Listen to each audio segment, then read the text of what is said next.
शक्तिरूपेण संस्थिता नमस्तस्यै नमस्तस्यै नमस्तस्यै नमो नमः। प्रणाम दोस्तों, जैसे कि आपको पता है कल था नवरात्रि का प्रथम दिवस यानी कि माता शैलपुत्री का दिवस। आज हम माता शैलपुत्री की कहानी के पश्चात आज है दूसरा दिवस यानी कि माता ब्रह्मचारिणी का दिवस। यह दिवस माता ब्रह्मचारिणी को समर्पित होता है। तो आज मैं आपको माता ब्रह्मचारिणी के बारे में बहुत सारी जानकारी दूंगी, उनके हाथ में क्या क्या है और बहुत कुछ बताऊंगी, साथ ही उनकी कथा भी सुनाऊंगी। तो चालू करते हैं हमारा आज का वीडियो प्रथम पूज्य गणेश जी के नाम के स्मरण के साथ। ओम गं गणपतिये नमः। आप सभी का स्वागत है ऋग्वेदी पवार चैनल पे।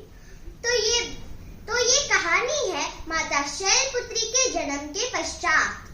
माता शैलपुत्री यानी माता पार्वती जब बड़ी हुई तो फिर वह बहुत ही सुंदर थी, मनमोहक थी राजा हिमालय को। परंतु एक बहुत ही बड़ी बात थी कि राजा हिमवंत को माता के शादी की चिंता होने लगी। कौन सा शूरवीर उनसे शादी करेगा? तो फिर एक दिन वहां पे नारद जी प्रकट हो गए। उन्होंने नारायण नारायण करते करते माता को महादेव की गहन तपस्या करने के लिए उकसाया। माता पार्वती भी मान गई बड़ी आसानी से, क्योंकि वह पूर्व जन्म के महादेव की पत्नी थी, माता सती थी। तो फिर उनका यह उद्देश्य तो पूरा आधा ही रह गया। उन्हें अब भी बहुत ही चिरवांछित इच्छा थी प्रभु महादेव से विवाह करने की। तो फिर क्या होना था? माता चली गई गहन तपस्या के लिए। पहले कुछ हजारों सालों के लिए उन्होंने केवल शाक खाया, उसके पश्चात उन्होंने वह छोड़ दिया। उसके पश्चात वह केवल और केवल सूखे बेल के पत्ते खाने लगी। कुछ हजारों पश्चात उन्होंने वह भी छोड़ दिए। अब इस कारण से उनका नाम अपर्णा पड़ गया, क्योंकि वह अपर्ण भी खाना छोड़ दिया था उन्होंने। उसके पश्चात कुछ सालों पश्चात वह बहुत ही रूखी सूखी हो गई। उनकी सुंदर सी काया सुंदर तो रही, किंतु अब बहुत कम सुंदर हो गई। सभी देवता, सभी देवियां, नारायण व ब्रह्मदेव भी बहुत ही चिंतित हो गए। तभी एक चमत्कार हुआ। महादेव ने माता की परीक्षा लेने की सोची।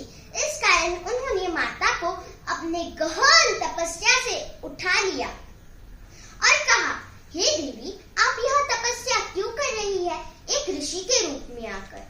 माता पार्वती बोली, मैं महादेव को अपने पति रूप में प्राप्त करने के लिए यह तपस्या कर रही हूँ ऋषिवर। तो फिर वह बोले, देवी, आप यह केवल उस अघोरी के लिए कर रही है। आपको विवाह करना है तो मुझसे कीजिए। क्या उस अघोरी से करना है? वह आपको कोई सुख नहीं दे पाएगा। उसके यहाँ पे तो भूत पिशाच घूमते रहते हैं। उसकी तो कोई निश्चित जगह भी नहीं है, अपितु वह कहीं भी भटकता रहता है, वह कहीं भी नहीं रहता। माता पार्वती को यह अपमान सहन नहीं हुआ, सह नहीं पाई वह यह अपमान। किंतु इस बार यह हिमालय की पुत्री थी, अर्थात एक शांत सी बर्फ के पर्वत की पुत्री थी। इस कारण उन्होंने माता सती के प्रकार कुछ नहीं किया, क्योंकि उनमें बिल्कुल भी अहंकार नहीं था। उन्होंने कहा, हे मुनिवर, आपको उनका अपमान करने का कोई हक नहीं है। आप एक ऋषि है, इस कारण मैं आपको कुछ नहीं कह रही हूँ, किंतु यह अपमान मैं नहीं सह पाऊंगी। और माता पार्वती अपने दोनों सहेलियों के साथ वहां से जाने लगी। तभी महादेव अपने वास्तविक रूप में प्रकट हो गए और उन्हें माता पार्वती को सारी सच्चाई बता दी। इस प्रकार समाप्त होती है माता ब्रह्मचारिणी की कथा। अब मैं आपको माता ब्रह्मचारिणी के बारे में कुछ जानकारी दूंगी। सबसे पहले उनके हाथों में क्या क्या है। माता ब्रह्मचारिणी के एक हाथ में एक कमंडल है और दूसरे हाथ में एक जाप करने की बाला है। माता ब्रह्मचारिणी वैराग्य, तप व सदाचार की प्रतीक होती है।